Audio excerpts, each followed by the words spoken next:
Ang ugali at pagkatao ng isang taong musmos ay mahuhubog sa klase ng pamilya na kanyang kinalakhan. Naniniwala ako na malaki ang magiging epekto nito sa ugali ng isang bata na dadalhin niya hanggang sa kanyang pagtanda. Ang pamilyang kalalakihan niya ang magiging daan para sa kanyang tagumpay o pwede rin na maging sa pagkabigo sa buhay. Dahil wala siyang sinuman na aasahang pwedeng umalalay sa kanya kung hindi ang mga tao na kinikilala niyang pamilya. Ay papadudot, kumusta po kayo? Tawagin niyo na lamang po ako sa pangalang Kate. 26 years old at nakatira dito sa Cavite. Nagtatrabaho ako ngayon bilang supervisor sa isang coffee shop at isa nga pala akong single mom. Mahirap maging single mom, pero masaya ako sa buhay ko. Lalo na at nakikita kong lumalaki na mabait at malambing na bata ang anak kong si Sia. Hayaan niyo palang simulan ko ang kwento ng buhay ko sa kinalathan kong pamilya, Papa Dudut. Dalawa lang kaming magkapatid ni Ate Sharon, housewife si Mami at nagtatrabaho sa Dubai si Daddy. Masasabi ko na nakagagaan kami sa buhay dahil maganda ang two-story house namin. May garden kami na maraming iba't ibang halaman. Grahe na kasyang 2 sasakyan at nakapagtapos kami ni Ate Sharon sa mga kilalang private high school sa Mandaluyong. Siyempre sa sikat na university sa lugar namin kami in-enroll ni Mami para makapag-aral ng college noon, Papa Dudut.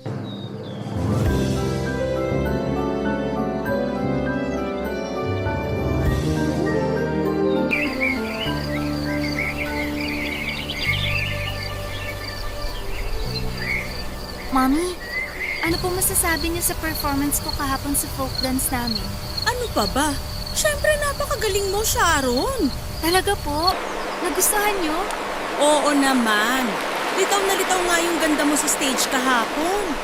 Kahit wala ka sa gitna ng mga kasama mo, ikaw pa rin ang pinakamaganda lalo na kapag natatapatan ka ng spotlight. Si Mommy talaga, inuuto pa ako. Hindi kita inuuto. At bakit ko naman gagawin yun? Totoo naman kasing maganda ka kasi nagmana ka sa akin. Sa bagay, Mommy, sabi nga po nila, magkamukha nga raw po talaga tayo. Mami, eto na po yung niluto kong pancake. Lagay mo na lang dyan sa lamesa. Pahingi nga ko. Eto Ate Sharon, medyo mainit pa kaya dahan-dahan lang sa pagkuha dito sa plato. Ikaw po, Mami, gusto niyo po lagyan ko po kayo sa plato niyo? Hindi naman ako ang nagpaluto niyan, di ba? Kaya wag mo akong inaalok kasi alam mo namang kape lang lagi ang almusal ko. Sige po. Bakit matabang tong pancake? Hindi mo ba ito nilagyan ng gatas? Nilagyan ko pero non-fat milk ang ginamit ko. Bakit naman yun ang nilagay mo? Matabang yun. Sabi mo kasi nung nakaraang araw nagda-diet ka para magkasya sa'yo yung outfit para sa sayaw niyo sa susunod na buwan.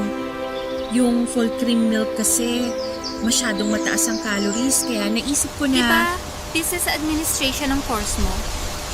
Oo. Bakit nag-feeling nutritionist ka dyan?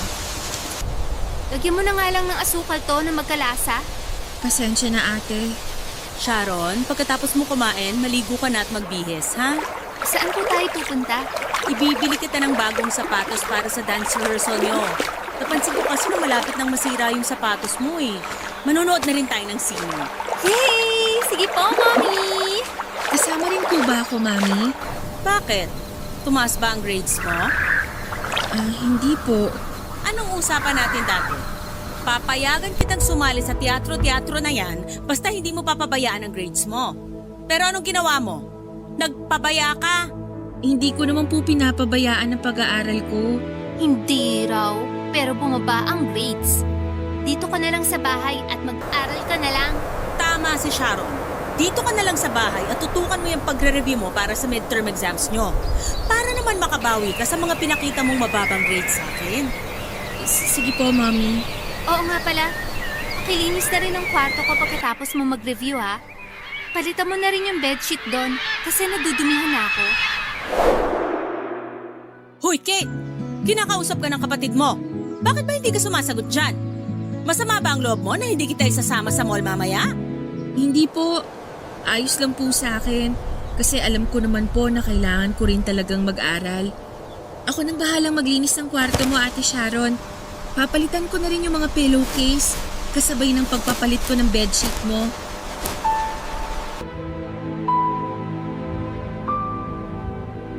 Papa Dudut, akala ko talaga ay dalawa kami ni Ate Sharon ang isasama ni Mami sa panonood ng sine pero hindi pala. Nalungkot ako pero hindi ko pinahalata yon sa kanila.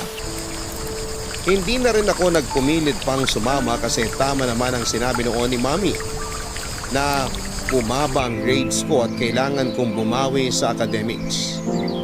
Member kasi ako ng theater organization sa university at bago niya ako pinayagan na sumali sa grupo, nangako ako na hindi ko pababayaan ang pag-aaral ko. Si Ate Sharon naman ay member siya ng cultural dance organization Papa Dudu. May mga time na alam kong bumababa din ang grades niya lalo na kapag pukpukan ng rehearsal nila. Pero hindi siya sinesermonan ni Mami ng kagaya ng sa akin. Pinapaalalahanan pa nga siya ni Mami na huwag pabayaan ang sarili. Magpahinga kapag alam ni Ate Sharon na kailangan ng katawan niya. Pero ako kapag nagkakasakit ako ay sermon pa ang inaabot ko kay Mami. Tapos sasabihin niya pa na ginusto ko raw na mahirapan kaya bahala na raw ako sa buhay ko. Ayaw kasi ni Mami na sumali ako sa kahit na anong organization sa university. Ang sabi niya ay makakabala lang daw yon sa pag-aaral ko. Pero naging mapilit ako, Papa Dudu. Pero nang si Ate Sharon na nagpaalam sa kanya na mag-audition sa isang cultural dance group, pinigay at pinakita niya ang buong suporta niya dito. Pinilahan pa niya ito ng bagong sapatos, t-shirt at jogging pants para raw sa rehearsal nila. Samantalang ako ay gamitin ko na lang daw yung pambahay ko sa rehearsal namin, Papa Dudu.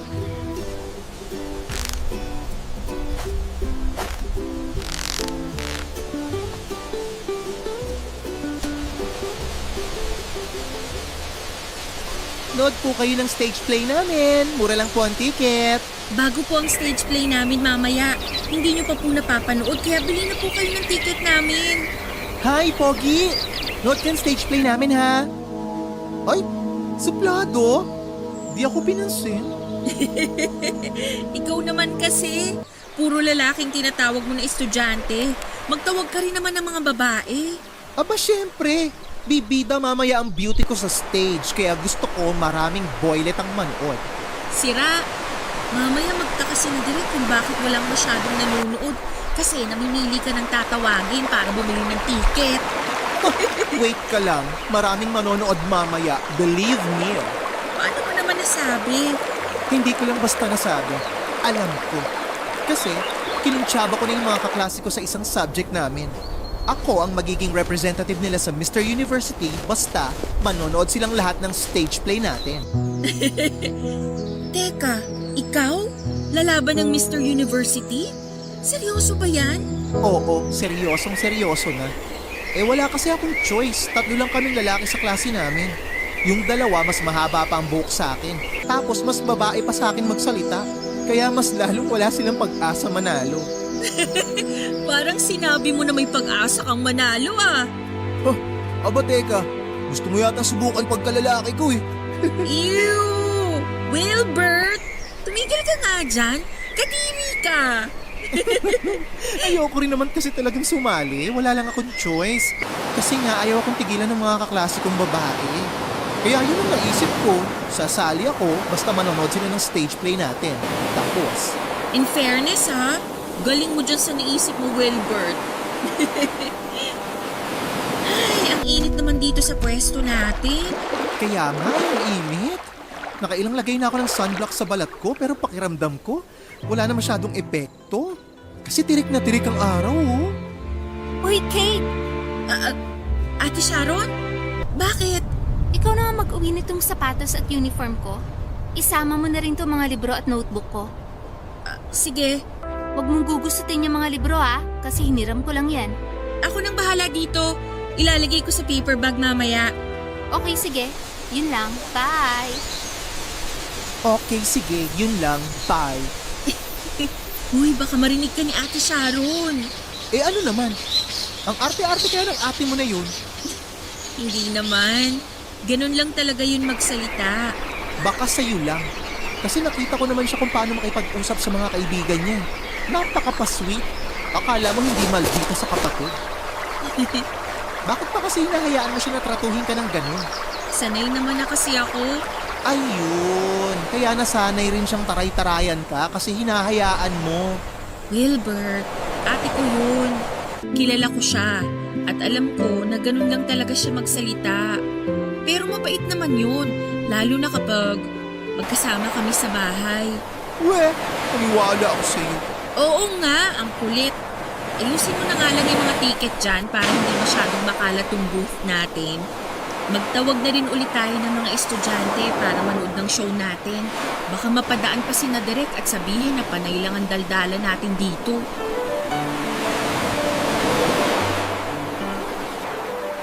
Papadudot mula sa bahay hanggang eskwelahan. Isa lang ang paraan ng pagtrato sa akin ni Ate Sharon. Kahit pa sa harap ng mga kaibigan niya o mga kaibigan ko. Actually, pareho nga sila ni Mami kung paano nila ako kausapin. Nasanay na lang din siguro ako kasi nakalakhan ko na lang din. Alala ko nga noong first time ko na umarte noon sa stage para sa play namin. Excited ako sobra. Yun kasi ang kauna-unahang pagkakataon na nagkaroon ako ng role sa play. Sinabi ko yun kay Mami at Ate Sharon. Ang sabi nila ay susubukan daw nila na pumunta. Sa backstage pa lang ay sumisilip na ako sa audience area kung nandun na nga ba sina Mami at Ate Sharon, Papa Dudut. Alam ko kasi na wala ng klase si Ate Sharon at wala namang ibang lakad si Mami, pero mula nang magsimula ang stage play, umarte ako at matapos ang buong show. Hindi dumating sina Mami at Ate Sharon. Masaya ako na malungkot ng gabi na yon. Masaya kasi successful ang first ever major production ng grupo namin. Malungkot kasi hindi dumating ang mga tao na inaasahan kong magpapakita ng suporta nila sa bagay na gusto kong gawin. Pero sa huli ay naisip ko na ano pa ba namang aasahan ko sa mga tao na hindi ko naman talaga tunay na pamilya, Papa Dudut.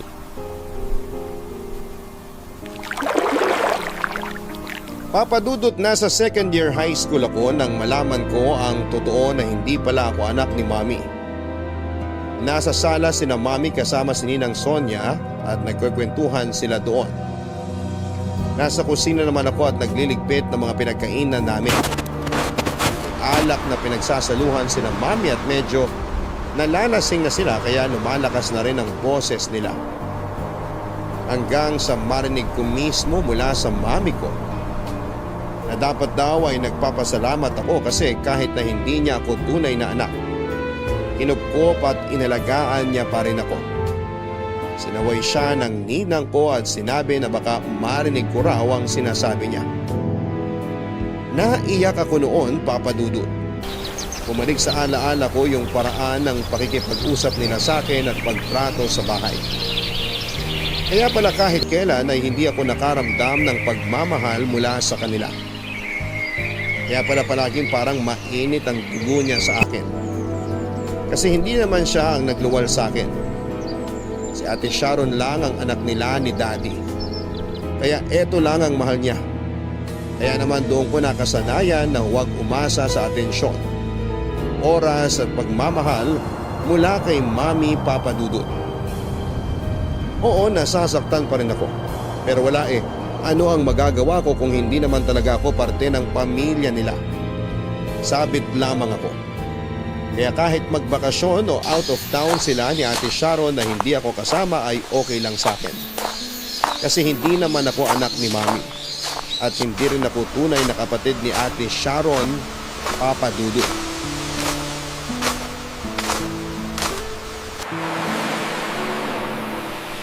Oy, kuha lang kayo ng alak sa ref ha. Marami pa doon. Tsaka meron din sa cooler, tingnan nyo. Naku, hindi kayo mauubusan. Ay, nga pala guys, Bukod sa mga pulutan natin sa kusina, umorder pa ako ng extra. Ha? Enjoy lang kayo. Balik ako ha, wait lang.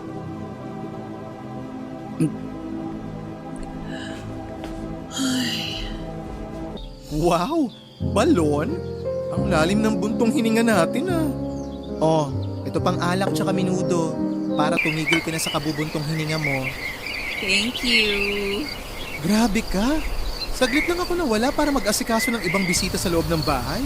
Tapos paglabas ko ulit dito sa'yo, nakatatlong bote ka na agad. Ano yan? Maliit lang naman na bote ng alak yan, kaya mabilis lang ubusin. Oo, maliit nga. Pero hinay-hinay pa rin. Kasi alam naman natin pareho na hindi ka sanay uminom. Minsan lang to, kaya pagbigyan mo na ako. Ay, sige na nga. Ngayon ka lang din naman nakasama sa birthday celebration ko. At ang sabi mo pa ha, pwede ka hanggang umaga dito sa bahay namin. 'Di ba? Oo. Wala naman kasi akong kasama sa bahay. Naka-out of town sina Mami at Ate Sharon. Bakit nga pala hindi ka nila sinama? 3 araw kasi silang mawawala. Kapag sumama raw ako, walang magpapakain sa mga alaga naming aso. Kaya pinaiwan na lang nila ako. Okay lang naman sa akin kasi sakto nga sa birthday celebration mo ngayon. Hindi nila mapapansin na wala ako sa bahay. Ibang klase rin talaga yung ate at nanay mo eh, no? Hindi ka talaga nila sinama para bantayan at pakainin mo yung aso ninyo sa bahay. Hindi. Ayos lang. Sanay naman na ako. Ano pa bang bago dun? Ay nako, huwag ka na mag-alala. Mag-enjoy ka dito sa birthday celebration ko kasi solo natin tong bahay namin. Umuwi sa probinsya sina mama kasama yung mga kapatid ko para dalawin si Lola. Nagdahilan lang ako na may research paper tayo na kailangan tapusin para hindi ako makasama sa kanila. Kahit ang totoo, gusto ko lang i-celebrate ang birthday ko in advance. I-celebrate kasama ang sisi ko at ang ibang mga kaibigan ko. Napaka-utak mo talaga, friend, no? Ganun talaga kasi mas tipid pag sa bahay nagsi-celebrate. Tsaka, 3 naman ang kwarto namin dito. Kaya kung sino man ang malasing, pwede silang matulog ng mahimbing. Wilbert, okay na pala yung pinapakuluan mo na karne ng baboy sa kusina. Ipiprito ko na ba? Ay, oo nga pala. Shucks, nawala na sa isip ko. Ako na lang gagawa nun. Dito ka lang muna ha. Sama mo tong friend ko. Mabilis lang ako. Wait lang. Gusto mo, samahan na lang kita sa kusina? Hindi na sisi. Mabilis lang naman yun. Saglit lang ako. Uy, Sunny. Ikaw na munang bahala dito kay Kate ha. Huwag mong lalasingin yan. Tatampalin kita. Sinasabi ko sa'yo malalagot ka sa akin. Sige, ako nang bahala. O siya, prito lang ako sandali. Maiwan ko muna kayo. Upo ako dito Okay lang? Oo naman. Hindi ko naman pagmamay-ari yung upuan eh. Sige lang. Kate ang pangalan mo, di ba? Ako naman si Sunny, pinsan ni Wilbert. Hindi man lang kasi ako pinakilala ni Wilbert sa'yo bago siya pumasok ng bahay. Akala niya siguro magkakilala lahat ng bisita niya dito sa bahay nila. Siguro nga. Lakas nating uminom Di naman, sakto lang. Ikaw, bakit hindi ka umiinom?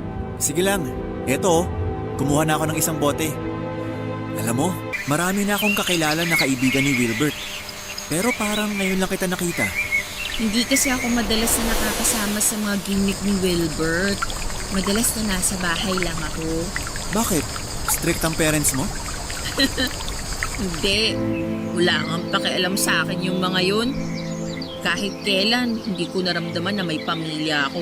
Lalo na magulang. Wala nang magkaisip ako. Pakiramdam ko, mag-isa na lang ako sa mundo na to. Walang magulang, walang kapatid, walang kahit na sinong nagmamahal sa akin. Pero okay lang. Sanay naman na ako. Sanay na ako mag-isa. Sorry hindi na dapat yata ako nagtanong. Ayos lang. Okay nga yung ganito. Hindi ako naiilang nakausap ka. Kaya thank you kasi hinahayaan mo akong magsalita at magdrama ngayon. Wala yun. Tara, inom pa tayo.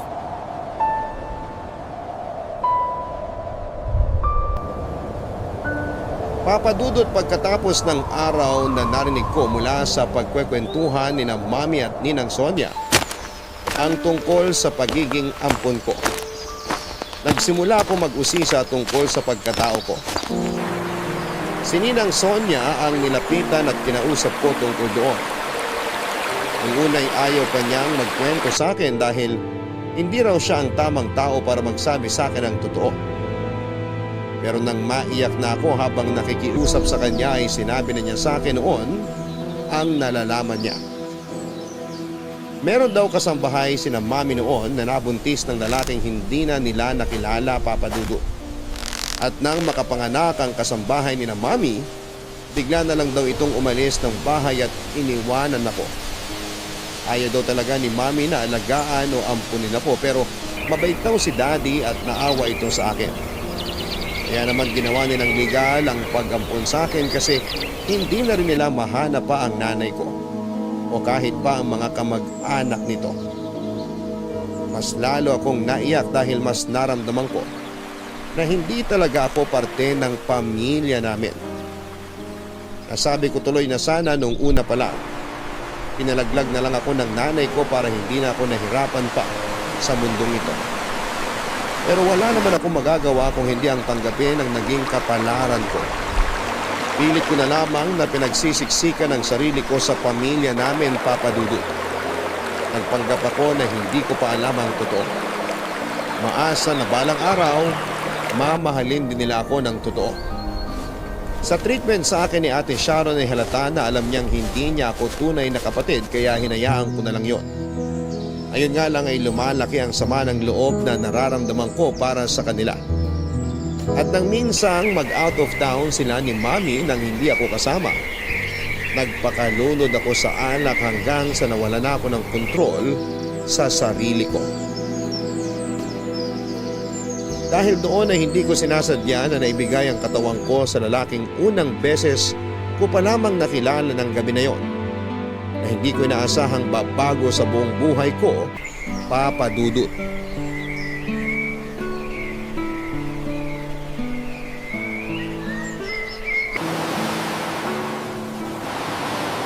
Kate, sorry. Nalate ako. Okay lang. Medyo kadarating ko lang naman din dito sa coffee shop. Oh, para sa'yo. Ano to? Nahabla ka. Dinala yan ni Sunny sa bahay kagabi. Tapos, abot ko raw sa'yo. Naku, espesyal yan. Siya raw mismo ang gumawa niyan. Pakisabi, salamat. Bakit hindi na lang ikaw ang magsabi sa kanya niya? Ikaw mismo magpasalamat. Ha? Bakit hindi mo siya i-text o kaya tawagan para ikaw mismo magpasalamat sa kanya? Kate, alam ko naman na meron ka ng cellphone number ng pinsan ko. Kinuha niya sa akin dati yung number mo. Tapos ang sabi niya, tinitext ka niya pero hindi ka naman daw nagre-reply sa kanya. Bakit kasi binigay mo sa kanya yung number ko? Eh, ang kulit kasi. Ayaw niya akong tigilan. Sorry na, Sisi. Okay lang kasi wala rin naman akong balak na replyan pa siya. Bakit naman wala kang balak na replyan siya? Ayaw mo ba si Sunny? Cute naman siya. Mabait. Masipag. Tapos matulungin pa sa pamilya. Imagine ha, halos siya nang sumalo ng lahat ng responsibilidad para sa buong pamilya nila. Nagpaka-breadwinner siya kahit hindi pa talaga siya handa. Ginawa niya yon kasi mahal niya ang pamilya niya. Ayun na nga. Kaya hindi kami bagay na dalawa. Paano mo naman nasabi na hindi kayo bagay? Hindi ko naman irereto sa'yo si Sunny kung alam ko na hindi kayo bagay. Ang lakas ng tama ng pinsan ko sa'yo kung alam mo lang. Pagkatapos kanya makilala, mahigit 1 buwan niya akong kinukulit na iset siya ng date sa'yo. Ayoko lang din kasing dumagdag sa mga iisipin niya. Ayokong maging pabigat sa kanya. Ha? Anong maging pabigat sa kanya? Kailan ka ba naging pabigat? Ano sinasabi mo? Matagal na akong pabigat sa sarili ko, Wilbert. At ayokong ibigay sa ibang tao ang bigat na nararamdaman ko dahil sa sarili ko. Ang lalim nun ha? Naku, huwag mo na nga lang isipin yun. Okay. Pero bakit ka nga pala nakipagkita sa akin ngayon? Alam mo, sa tono ng boses mo kanina nung kausap kita sa telepono, parang medyo kinakabahan ka. Ano bang meron? Ang totoo, may gusto sana kasi akong sabihin sa'yo, Wilbert. Ha? Ano yun? Tungkol ba yan sa pinsan ko? Finally, na-realize mo na rin na type mo siya. Buntis Tsaka, ako. At si Sunny ang tatay ng pinagbubuntis ko ngayon. ano? Teka, paano nangyari yun? Nirereto ko pa lang siya sa'yo, tapos buntis ka na agad? Sigurado ako na hindi niya pa nasasabi sa'yo pero may nangyari sa aming dalawa nung gabi ng birthday celebration mo last month. Nauna kang malasing sa amin noon kaya nauna ka ring nakatulog. Napadami ang iniinom namin ni Sunny at ayun, hindi na namin napigilan ang mga sarili namin. Paano ko ba sisimulan to? Okay, ang totoo, hindi naman talaga kami sobrang close dati. Feeling ko, nagsimula lang na maging close kami at maging malapit siya sa akin nung nakilala ka niya. Tapos, nagulat na lang ako na biglang niya na akong kinukulit na ireto ko siya sa'yo. Pero dahil kilala ko naman siya bilang mabait na pinsan, wala na akong nagawa, kinulit na rin kita na makipag-date sa kanya. Hindi ko naman alam na may nangyari na pala sa inyong dalawa. Oh, so ano bang plano mo ngayon? Hindi ko alam pero ayoko sanang malaman niyang tungkol dito eh. Ha? Hindi naman pwedeng hindi niya malaman yan. Anak niya yung pinagbubuntis mo. Wilbert, please. Sinabi ko sa'yo to kasi malaki ang tiwala ko sa'yo. Ayokong malaman to ni Sunny. Ayokong dumagdag sa mga problema niya sa buhay. Ay, ano nga ang plano mo ngayon? Sa totoo lang, hindi ko alam. Basta ang gusto ko lang, maitago to lahat sa pinsan mo. Ayokong malaman niya na magkakaroon kami ng anak.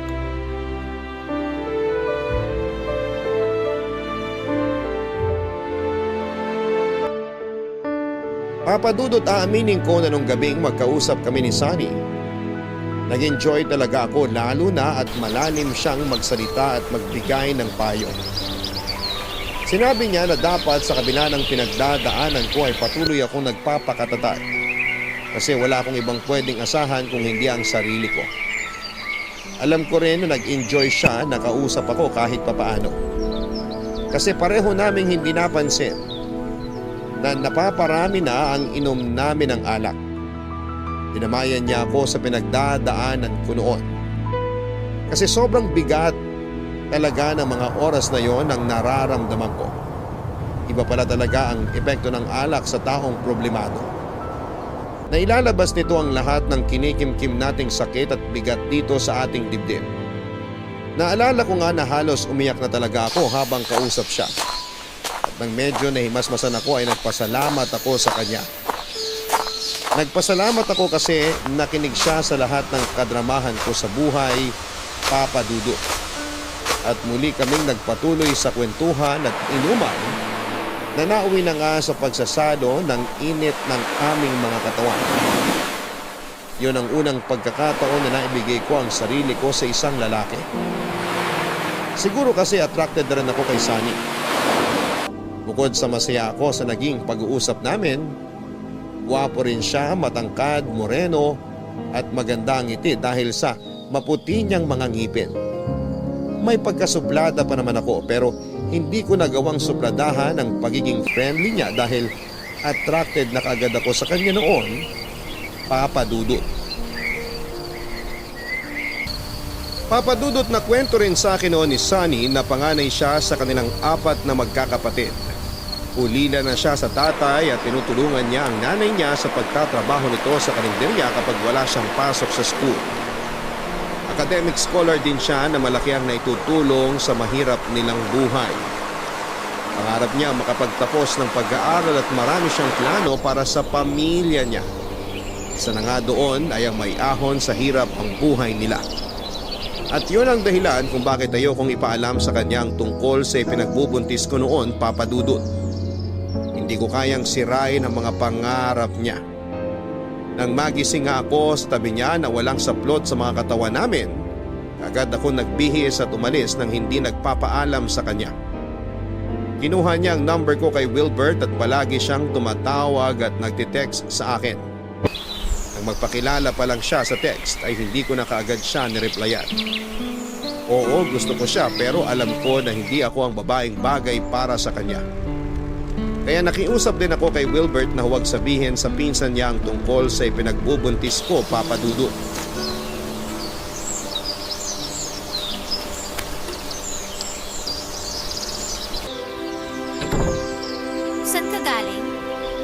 May pinuntahan lang ako. Anong oras na hindi ka pa nakakapagsaing? Pasensya na, Ate Sharon. Sige, pupunta na ako sa kusina. Sandali lang, kinakausap pa kita. Kanino ka ba talaga nakipagkita? Sa boyfriend mo? Hindi. Kay Wilbert lang ako nakipagkita. Yung kasama ko sa theater group. Doon ka ba talaga sa kaibigan mong bakla nakipagkita? O sa boyfriend mo? Wala talaga akong boyfriend, Ate Sharon. Sinungaling? Teka nga. Ano ba kasing problema mo? Bakit ang init ang ulo mo sa akin ngayon? Kasi napakasinungaling mo. Bakit naman ako magsisinungaling sa'yo? Ano bang dapat kong itago, ha? Wala naman, ate. Kaya pwede ba tigilan mo na ako? Ano ba nangyayari dito? Kate, bakit mo sinisigawan ang ate mo? Si ate po kasi, ang init ng ulo sa akin. Na-late lang naman po ako ng konti ng uwi eh. Mommy, buntis si Kate. Ate! Anong sabi mo? Buntis si Kate? Opo. May nakita ako na rin pregnancy test kit sa kwarto niya at parehong positive ang resulta. Tapos tinatanong ko siya kanina kung nakipagkita siya sa boyfriend niya. Pero ang sabi niya wala daw siyang boyfriend. Paano naman siya mabubuntis kung wala siyang boyfriend? Napakasinungaling. Ate! Hayaan mo muna kasi ako magpaliwanag. Kate, totoo ba ang sinasabi ni Sharon? Buntis ka nga ba talaga? Mami! Sagutin mo ang tanong ko! Buntis ka ba, Kate? Opo! Opo, Mami!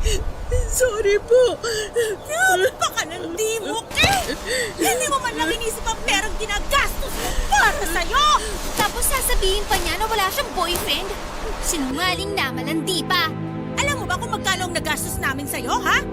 Kaya mo bang bayaran lahat ng yon? Tapos magpapabuntis ka lang ng maaga? Siguro isa sa mga kateatro mo yung nakabuntis sa'yo, no? Palibhasa, grupo kayo na malalandi.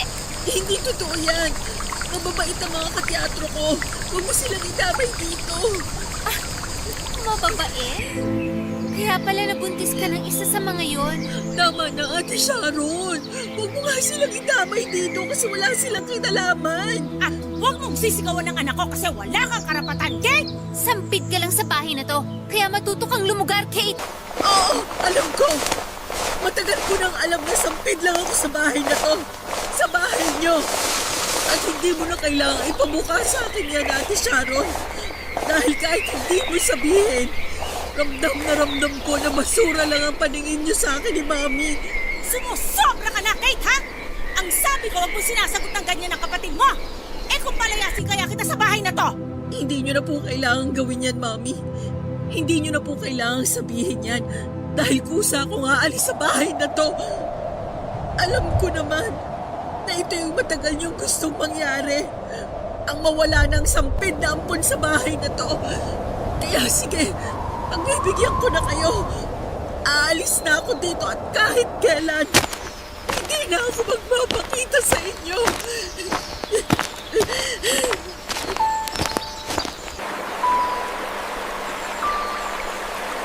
Papadudot yon ang unang pagkakataon na halos sumabog ako dahil sa matinding galit at sama ng loob na nararamdaman ko. Totoo naman kasi na kahit kailan ay wala akong naramdaman ni konting pagmamahal mula sa kanila. Sana hindi na lamang talaga ako inampon ni Mami. Sana binigay na lang niya ako sa ibang tao o sa social worker. Baka sakaling sa ibang lugar o mga tao ay makatanggap pa ako ng pagmamahal. Hindi kagaya sa kanila na wala na akong ibang narinig at naramdaman, kung hindi puro panunumbat. Kung tutuusin ay hindi ko naman ginusto na mapunta sa kanila. Hindi ko ginusto na ipagsiksikan ang sarili ko sa isang pamilya na kahit kailan ay hindi naman ako matatanggap. Dahil ilang mga gamit ko ay umalis ako sa bahay ni na Mami na patuloy na umiiyak papadudot. Pero kahit papaano ay mag-aana ang pakiramdam ko dahil nailabas ko na ang bigat na nararamdaman ko sa dibdib. Yung sama ng loob na ilang taon kong tinago dito sa dibdib ko. Dahil wala akong ibang alam na pwedeng puntahan, ay nakitira muna ako kay Ninang Sonia. Matandang dalaga siya at walang ibang kasama sa bahay kaya pinatuloy niya ako pagkatapos kong sabihin sa kanya ang nangyaring gulo sa bahay. Hindi na ako hinanap pa ni na Mami, Daddy o Ate Sharon papadudot. Wala na rin akong balak na bumalik noon sa bahay nila at muling ipagsiksikan ang sarili ko. Naghanap ako ng trabaho at sa awa ng Diyos ay nakapasok ako sa isang maliit na coffee shop kahit pa buntis ako. Tinulungan din ako ni Ninang Sonia sa ibang gastusin hanggang sa makapanganak na ako. Ilang taon nang lumipas, nagkaroon ng bagong branch sa Cavite ang coffee shop na pinagtatrabahuan ko. At saktong kapopromote ko lang noon bilang supervisor. Pinadala ako ng branch manager sa bagong bukas na coffee shop. Sinama ko ang anak kong si Zia sa bagong inuupahan kong bahay. Doon ako nagsimulang mamuhay ng syadar ang kasama ko, Papa Dudut.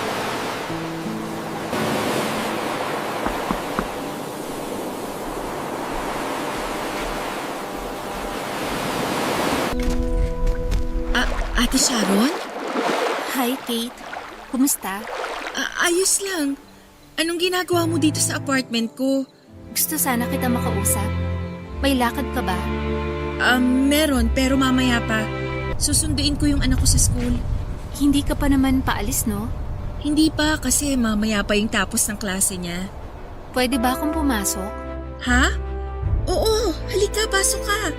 Salamat. Upo ka muna dyan sa sofa. May gusto ka bang inumin o kainin? Wala naman. Busog pa rin naman ako, Kate. Paano mo pala nalaman kung saan ako nakatira ngayon?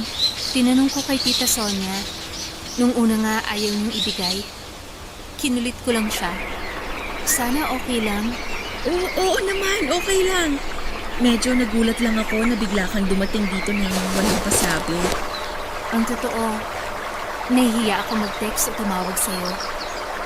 Pagkatapos ng ilang taon na hindi ka namin kinausap, parang bigla kaming nawala ng karapatan na kausapin ka. Ayos lang yun. Naiintindihan ko naman. Kate, sorry ha. Sorry kung hindi naging maganda ang relasyon natin bilang magkapatid. Again, gets ko yun, Ate Sharon. Kasi hindi mo naman talaga ako tunay na kapatid. Kapatid kita, Kate. Oo, hindi tayo magkadugo, pero kapatid kita. Lumaki tayo sa isang bahay bilang magkapatid. At isang malaking pagkakamali na hindi ko yun na iparamdam sa'yo. Kaya nga nandito ko ngayon kasi gusto ko sana na magkaayos tayong dalawa. Gusto ko sana na mabuo ulit tayo bilang isang totoong pamilya. Pero paano si Mommy? Alam niya ang tungkol sa pagpunta ko dito. Gusto niya rin na makausap ka para magkaayos kayong dalawa. Gusto niya rin makilala yung apo niya, yung anak mo, Kate. Hindi na galit sa akin si Mommy? Hindi na. Kasi kagaya ko, gusto niya na rin maayos ang pamilya natin.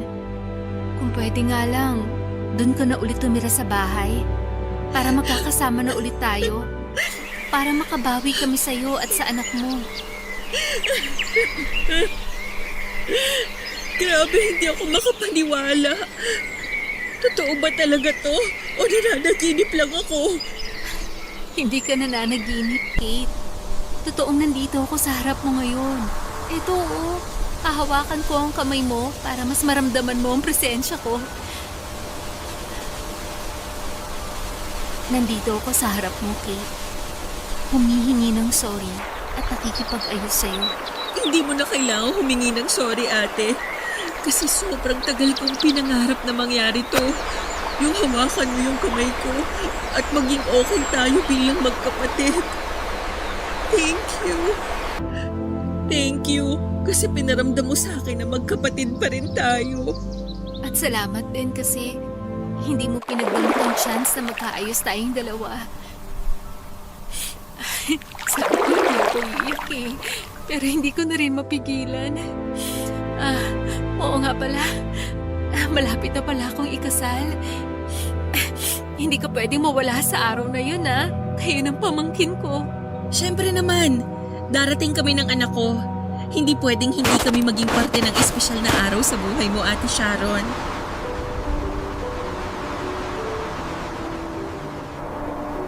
Papadudot, hindi ako makapaniwala nang makita ko si Ate Sharon sa apartment na tinitirhan ko. 6 na taon na kasi ang lumipas noon pero ni isang beses ay wala akong naging balita sa kanila. Ni hindi nila ako hinanap o tinawagan man lang. Mas naramdaman ko noon na wala silang pakialam sa akin. Baka nga natuwa pa sila na nawala na ako sa bahay at buhay nila. Minsan nakatanggap ako ng text mula kay Daddy, isang text lang ng pangungumusta at nagsasabi na sana'y maayos daw ang kalagayan ko. Hindi ako nag-reply at umasa na makakatanggap ako ng tawag mula sa kanya. Gusto kong marinig ang boses ni Daddy. Gusto kong sabihin niya na umuwi na ako kina Mami at gusto kong sabihin niya sa akin na nami-miss na ako ni na Mami at Ate Sharon pero hindi yon nangyari. Hindi na siya nag-text o tumawag pa. Wala rin binanggit sa akin si Ninang na kinukumusta ako sa kanya ni na Mami. Wala siyang kahit na anong binanggit tungkol kina Mami. Siguro kasi alam niya na walang pakialam sa akin ang mga ito. Kaya tumatak sa isipan ko na dapat lang talaga na mawala na ako sa buhay nila. Para sa peace of mind naming lahat, hindi na ako aasa na magiging parte pa ako ng pamilya nila, Papa Dudu. Pero nang sabihin ni Ate Sharon na gusto niyang magkaayos kaming pamilya, ay hindi ako makapaniwala, Papa Dudu. Pakiramdam ko noon ay nananaginip lamang ako. Parang ibang tao yung dumating sa apartment ko at nakikipag-ayos sa akin. May kaba ko noon sa dibdib ko at pagtataka pero may munting saya rin akong nararamdaman. Kilala ko si Ate Sharon at matagal ko siyang nakasama. Alam ko na hindi niya ugali ang magpakumbaba at humingi ng sorry lalo na sa akin. Pero ramdam ko ang sincerity noon sa boses niya hanggang sa pareho na nga kaming naluha. Papadudot nag-file ako ng vacation leave sa trabaho para umuwi saglit sa bahay ni ng Mami. Nang makita ko ni Mami at ang anak ko ay naluha na rin siya at mahigpit akong niyakap. Sinabi niya na nagkamali daw siya sa naging pagtrato nila sa akin lalo na siya. Na-miss niya raw ako nang umalis ako sa bahay niya. Pero nahiya raw siya na tawagan o i-text ako. Pinigilan niya raw ang sarili niya na kontakin ako. Pero nang magkausap sila ni Ate Sharon ay nagkasundo sila na ayusin na ang lahat sa aming pamilya. At gusto nila na maging parte kami ng anak ko sa nalalapit na espesyal na araw sa buhay ng kapatid kong si Ate Sharon, Papa Dudu. Eto na ang tsaa mo, Kate. Salamat, Ate Sharon. Tulog na pala si Sia dyan sa sofa. Ang sabi ko nga, dadaling ko na sa kwarto na tutulugan nila. Pero mamaya na raw, sabi ni Kate. Hindi po kasi siya sanay matulog ng mag-isa sa kwarto. Kapag nagising po siya, gusto niya kasama niya akong matutulog. Isa lang din po kasi ang kwarto namin sa apartment. Kaya sanay talaga siya na lagi akong katabi.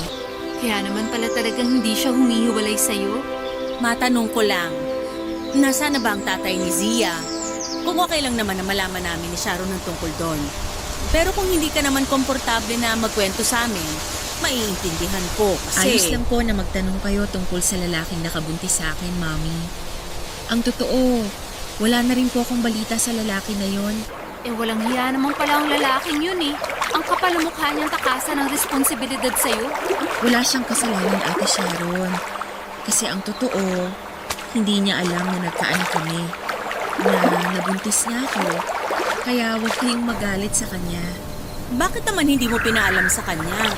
Ayoko po kasing magulo ang buhay niya noon. Kaya sinolo ko na lang ang responsibilidad sa anak ko. Hindi mo man lang ba siya hinana para ipaalam sa kanya na may anak kayo? Hindi na kasi sa tingin ko naman, maayos na ang buhay niya ngayon. Saka wala rin naman akong ibang paraan para mahanap siya kasi wala akong social media account eh. Dine-activate ko na lahat para makapag-focus ako sa trabaho at sa pag-aalaga ng anak ko. Huwag kang mag-alala. Mula ngayon, maaasahan mo na kami ni Sharon pagdating sa pag-aalaga ng anak mo. Tama si Mami. Ituturing kong anak niyang si Sia habang wala pa kaming anak ng fiancé ko. Alam mo, Kate, excited na nga ako makilala mo siya eh. Kasi pakiramdam ko magkakasundo kayong dalawa. Oh, ayan na pala siya. Love! Hi, love. Sorry, ngayon lang ako. Ang dami kasi naming tinapos na trabaho sa opisina. Ayos lang. Kumain ka na ba? Oo, tapos na. Kasi alam kong hindi na ako aabot sa dinner nyo. Oo. Gising pa naman ang kapatid ko pero tulog na ang anak niya. Love, si Kate, kapatid ko. Kate, si Sunny, fiancé ko. Kate? Magkakilala kayo? Hindi. Ngayon lang kami nagkakilala. Nice to meet you, Sunny. Nice to meet you din, Kate. Anak mo yung bata na natutulog sa sofa? Oo, si Sia. Medyo napagod sa biyahe namin kaya pagkatapos ng dinner, nakatulog ka agad dito. Nasaan ang asawa mo? Naku, wala pang asawa yung kapatid ko. Anak niya sa pagkadalaga si Sia. Pero hindi niya pala pinaalam sa lalaki na may anak sila. Kaya yan, sinolo niya yung responsibilidad. Ang tapang ng kapatid ko, no? Uy, hindi naman. Grabe ka. Siguro, bubuhatin ko na si Sia para makapagpahinga na kami sa kwarto. Salamat sa tsaa, Ate Sharon. Nice to meet you ulit, Sonny.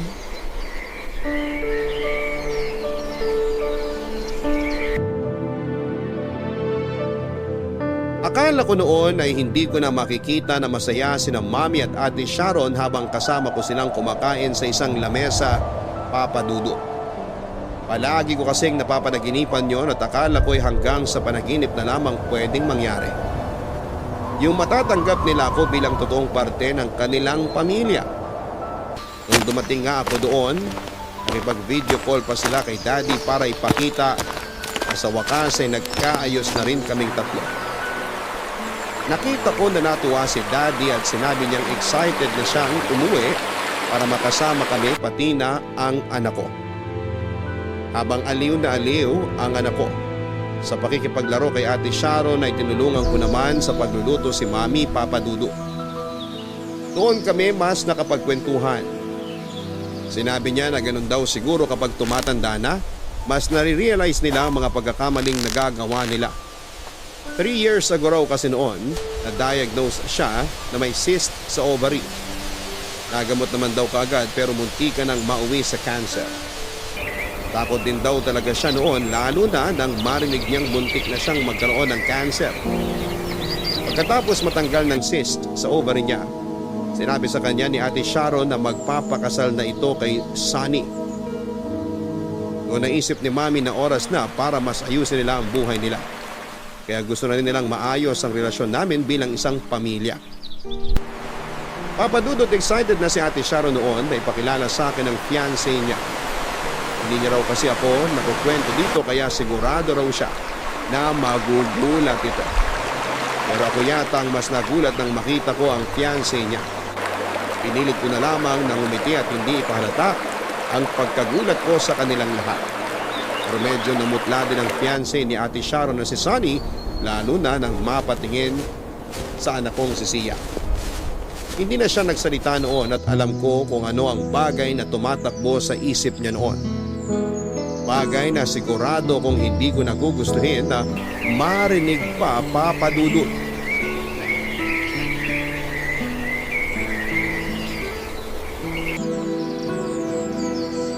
Kakahatid ko lang kay Sia sa school.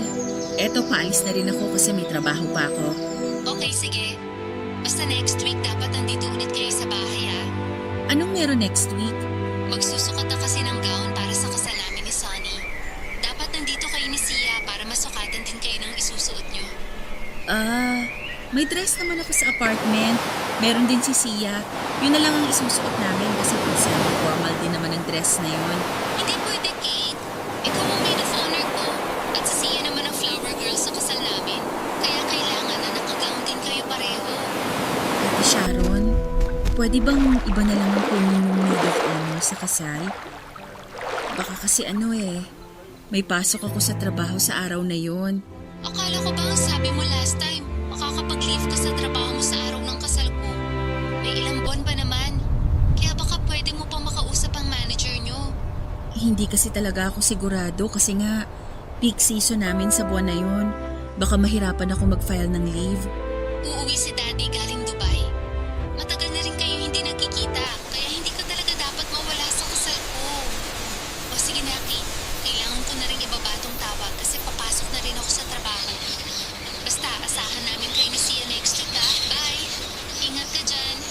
Bye then.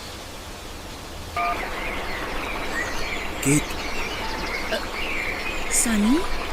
Anong ginagawa mo dito? kailangan natin mag-usap. Wala tayong dapat pag-usapan.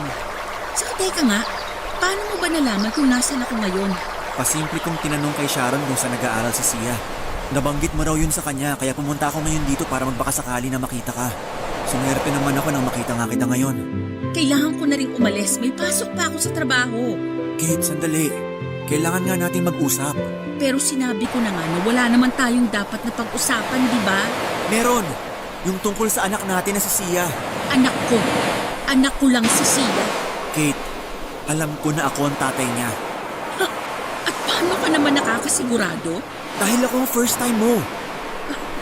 Akala mo lang yon, Sunny. Hindi ako lasing ng gabi na yun, Kate. Alam kong ginagawa ko at naramdaman ko na ako ang kauna-unahang lalaki na nakasipin mo sa kama. At sigurado ako na anak ko si Sia. Naramdaman ko yun nung unang beses na nakita ko pa lang siya natutulog sa sofa. Naramdaman ko yung sinasabi nila na lukso ng dugo.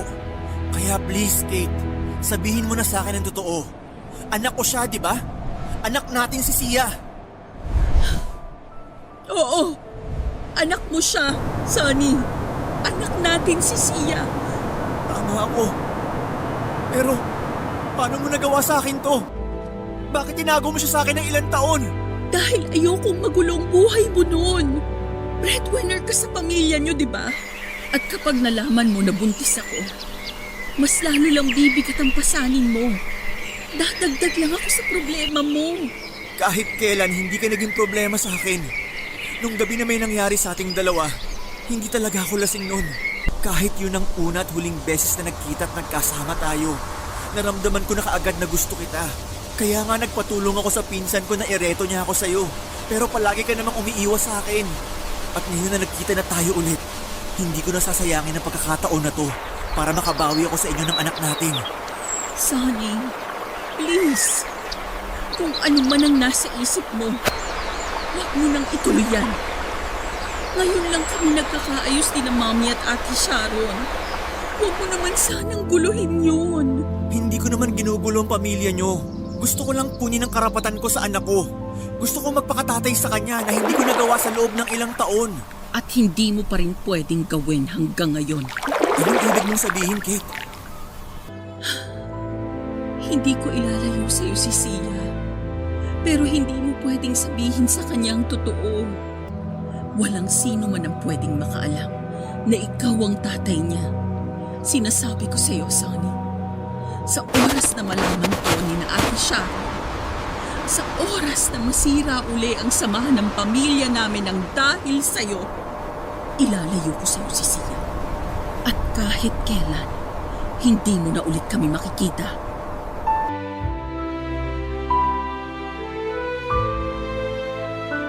Papadudod pagkatapos ng dinner namin sa bahay ni na Mami, umalis na rin kami ni Zia kinabukasan noon. Nangako naman ako kay Ate Sharon na hindi ako mawawala sa kasal niya. Hindi ko palalampasin ang espesyal na araw sa buhay niya. At nang makauwi kami ni Zia sa apartment, naiyak at napatanong na lamang ako noon. Bakit ganon? Bakit parang napakasaklap at napakaliit ng mundo para sa amin? Bakit parang napakalupit ng panahon para sa akin? Gaano ba ako naging makasalanan para parusahan ng ganito? Bakit naiipit ako sa ganitong klase ng sitwasyon? Pero hindi ko inaasahan ang sumunod na mangyayari noon, Papa Dudut. Ang pagpunta ni Sunny para kausapin ako. Oo, mahal ko pa rin siya at hindi yun nagbabago, lalo na nang isilang ko ang anak namin. Nagkaroon na ako ng espesyal na pagtingin talaga para sa kanya. Pero hindi yung dahilan para saktan ko ang kapatid ko na si Ate Sharon. Napakatagal kong hiniling na sana'y mahalin nila ako ni na Mami, na sana'y tanggapin nila ako bilang totoong parte ng pamilya. Kaya hindi ko kakayanin na itapon na lamang yon para lamang sa pansarili kong kaligayahan. Papa Dudut, may ilang beses pa akong kinausap noon ni Sunny. At sinabi niya na maging kami na lang daw dahil handa niya akong piliin kesa sa kapatid ko. Pero hindi pa rin ako pumayag at pilit siyang pinagtabuyan. Hanggang sa dumating na nga ang araw na makasal sila. At Nandun ako at ang anak namin ni Sunny. Nasaksihan ko kung gaano kasaya si Ate Sharon sa araw ng kasal niya. At yun ang hindi ko kayang sirain. Ilang taon nang nakalipas mula nang makasal sila, Papa Dudut. Hanggang ngayon, wala pa rin silang anak ni Ate Sharon kaya nga ramdam ko ang lungkot ng kapatid ko. Dahil madalas niyang kinukwento na gusto na raw ni Sunny ang magkaanak sila. Hindi pa nga lang daw sila nabibiyayaan lalo na nga at may pikos si Ate Sharon. Pakiramdam niya raw kasalanan niya kung bakit wala pa silang anak. Ang sabi ko naman ay huwag siyang mawala ng pag-asa dahil sigurado akong darating ang panahon na magkakaroon din sila ng anak, Papa Dudut. Kapag may family gathering tuloy sa bahay namin, Papa Dudut, ay palaging sweet si Sunny sa anak ko. Minsan naasiwa ako at gusto kong ilayo sa kanya si Sia. Pero ayokong maging selfish dahil alam ko kung gaano siya kasabik na makasama ang anak namin. Sa ngayon ay gulong-gulo ako sa sitwasyon namin. Iniisip ko kung dapat ko na bang ipaalam kina Ate Sharon ang tungkol sa nakaraan namin ni Sunny. Dapat pa ba nilang malaman na anak ng asawa niya ang anak ko? O mas dapat ko na bang ilihim ang lahat para hindi na muli pang masira ang aming masayang pamilya? Maraming salamat po, Papa Dudut, kung sakali mang mapili at mabasa ninyo itong sulat ko. Maghihintay po ako ng payo mula sa inyo at sa ating mga kabarangay. Ang inyong forever kapuso at kabarangay, Kate. May mga bagay na mas mabuti nang hindi natin pinapaalam sa ibang tao. Yun nga lang magbibigay po ito ng gulo at bigat sa ating damdamin. Lalo na at alam nating may tinatago tayong sekreto sa mahal natin sa buhay. Isipin mong mabuti ang desisyon na dapat mong gawin, Kate. Kahit anong